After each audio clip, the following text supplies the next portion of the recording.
ጉለሌ ክፍለ ከተማ ጉንድሽ ተብሎ በሚጠራው ሳይት ነው የመጣሁት። በልብስ ስፌት ተደራጅቼ ሰራ ነበር። 5 አመት ስለሞላ ያው ውል ስለተቋረጠ ንግድ ፍቃድ ለማዘጋት ደብዳቤ ከዚህ ለመውሰድ ነው የመጣሁት። ያው አሪፍ ነው እየተሰራልኝ ነው ያለው ነገር ገና እስካሁን አልጨረስኩም። አሁን የመጣው ቢያንስ 30 ደቂቃ ምናምን ቢሆነኝ ነው ከመጣው።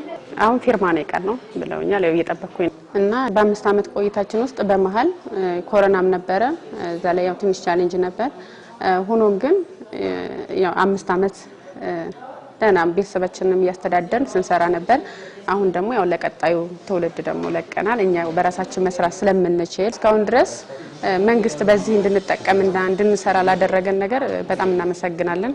የመጣሁት ከፒያሳ ከአራዳ ክፍለ ከተማ ሲሆን ምን ሰነ የነበረው ሲማ ኢትዮጵያ ተራ አስከባሪ በአራዳ ክፍለ ከተማ በጠፋው ቦታ በሽሮ ሜዳ አዘጋጅቶልን በጉለሌ ክፍለ ከተማ ያንም ተቀበለን ሱቁን አሁን ውል ለማዋል የመጣን ውሉን ባለፈው መጥቼ የሆነ ዶክመንት ይጎል ነበር እሱን እጄ ከአራዳ ክፍለ ከተማ አምጥቼ አሁን በጥሩ ሁኔታ ያስተናገደኝ ያለው።